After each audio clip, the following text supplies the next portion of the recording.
Summer can be a quiet time for video games as we get ourselves prepared for the crazy packed winter game releases. But that doesn't mean that there's nothing out there to keep us occupied in the meantime. Summer brings the Xbox Summer Spotlight, which is a season of amazing digital games on Xbox One. I've rounded up the best of them so you can while away those sunny days with some awesome new titles. Let's do this. What Remains of Edith Finch is a truly captivating and unnerving experience. Joining the list of already existing incredible interactive narrative games, Edith Finch tells the unsettling story of what happened to the Finches, otherwise known as America's unluckiest family. We soon find out that we're in the first-person shoes of Edith Finch, who's gone back to her family home for the first time in many years. Straight away, you know that something isn't quite right about the story. Edith talks about the deaths in her immediate family and how her and her mother suddenly left the house many years ago and never came back. Edith's mother has also left a key to Edith in her will, but what it unlocks is a total mystery. As you explore the house, things get even stranger. Areas of the house are blocked off, there's plaques with dates of births and deaths all over the place, and it's clear that when Edith and her mother left, it was a sudden and rushed upheaval. But that's one of the coolest things about the huge sprawling house though, with all its secret nooks and crannies. It really feels like it's been lived in, with a huge sense of character and personality that weighs down on you. As you go from each room to the next, you're placed into the point of view of one of the family members who died, with their untimely demises becoming clear. Edith will fill her family tree notebook with their stories, making it clear that they really were the unluckiest family. Some of the deaths are a little ambiguous. Little Molly from the 1940s talks of being eaten by a monster, but in actual fact, she's probably killed by the poisonous berries you consume at the beginning of her section. Little Sam wants to fly, but the grim implications of that soon become clear. If you want a gripping, creepy story that drags you in deep and leaves a poisonous taste in your mouth, then check out What Remains of Edith Finch. Okay, I know it's not much of a hidden gem. Sonic is pretty famous when it comes to video game characters, but I'm a huge fan of this speedy blue hedgehog, and this game is so damn good that I just had to add it to the list. To put it simply, Sonic Mania is the return of Sonic at its finest. For fans of the original games, there's plenty to feel nostalgic about, as Mania is comprised of remastered versions of stages from previous games alongside some brand new stages. What really hits you when you get into Mania is how damn good Sonic is at providing that feeling of chaotic speed. There's really nothing like it when it comes to gaming, even all these years on. When you really hit your stride, you feel like you're on a roller coaster that can't slow down. It's frantic, confusing, and so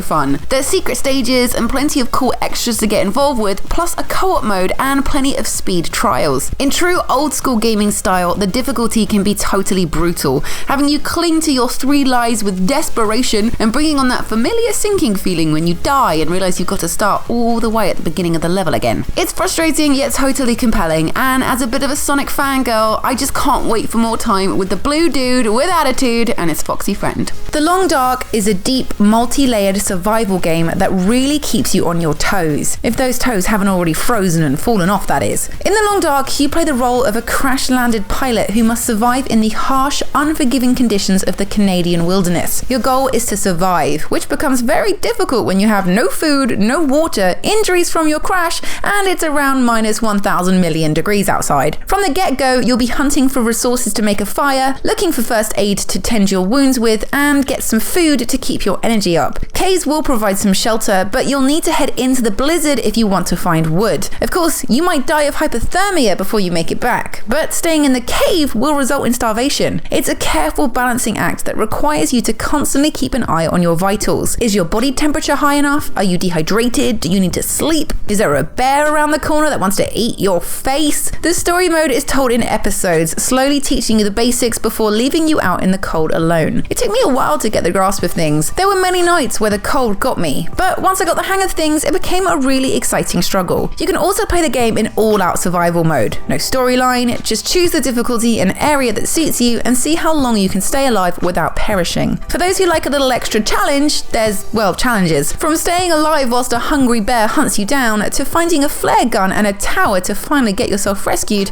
these chunks take a few hours to complete while still feeling quite meaty, so are perfect if you don't want to get too sucked in. If you've been yearning to explore the great outdoors and don't mind getting your feet a little cold, then check out The Long Dark.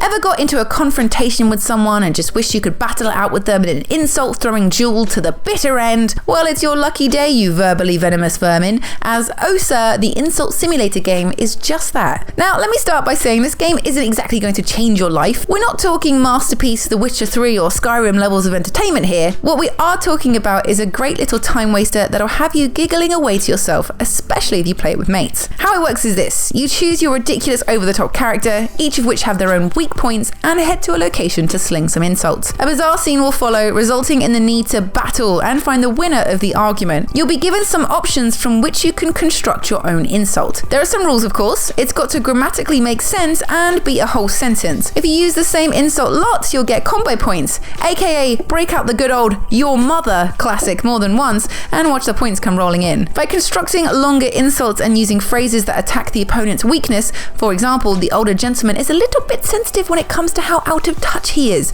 you can rack up high scores. The first to lose their bar of health loses and must accept the fact that they suck at smack talk. Sometimes the insults come out a bit gibberish and you wonder who exactly would be offended, but sometimes they're pure gold. If you want to while away 20 minutes whilst being very, very silly, then Osa, the insult simulator game, will do the trick nicely.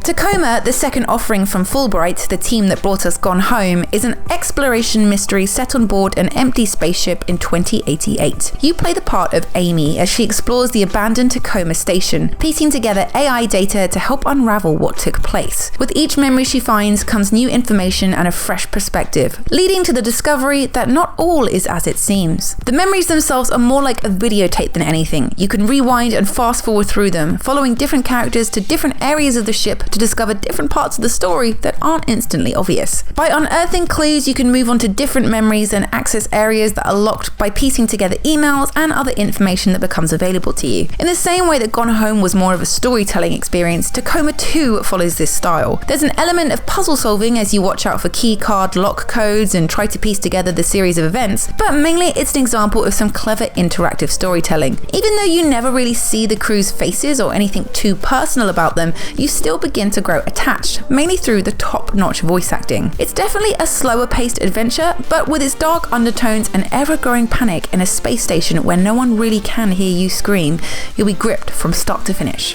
Welcome back to Albion, the land of all things Fable. Things are slightly more flat and rectangular these days though, with Fable Fortunes bringing Albion back in the form of a card game. It's not just a card game with Fable Fortunes though, as a lot of the core mechanics mimic that what you'd experience in a full Fable game. For example, there are quests to choose, bosses to beat, and good or evil decisions to make. Yes, all these things revolve around cards, but they do a good job of blending the two nicely. One thing you'll notice when you jump in is there's not much hand holding. It's all about getting stuck in, learning the ropes by doing, and experimenting with different cards to see which one best works with your playstyle. The game also really allows you to react to your opponent's moves and change your strategy as you go, switching your cards up and turning things around just when your opponent thinks they have you beat. Playing every day will net you a sweet daily bonus, so there's a good incentive to come back and hone your skills. The character deck choices are pretty varied, letting you choose between a good and bad persona to alter your special abilities and cards in your deck. There's even iconic bosses to take down in the co-op mode, which means teaming up with a friend and working strategically together. Or in my case, allows you to blame them when everything goes wrong. Ah, the old trusted scapegoat friend. How you serve me well.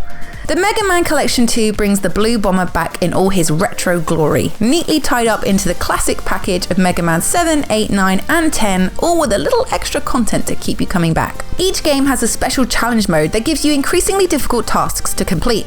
For example, try and complete this level in the time limit, and if you mess up, you've got to go all the way back to the beginning. So brutal. There's also stage mixes, boss blitzes, and time attacks to keep you busy along the way. Mega Man takes you back to the simple 8, 16, and 32-bit days of adventure. Just make your way across the screen and take down the evil Dr. Wily and his robot masters. Of course, as this is a collection of older games, they are crazy freaking hard. Seriously, games were so much more brutal back in the day. Mega Man 10 made me lose my temper very quickly and barely progress past the first 5 minutes. For those of you who like a challenge and enjoy throwing your controller halfway across the room in a fit of gaming rage, you're not going to want to miss out on this difficult yet satisfying collection of old school hard as nails gaming. So there we have it, 7 new hidden gems on Xbox One that you must try. Do let me know in the comments box if I've missed any titles from the summer spotlight that you've been playing, and I'll make sure to check them out too. Don't forget to hit that subscribe button if you haven't already, and give this video a like if you enjoyed it. I'll see you next time. Bye!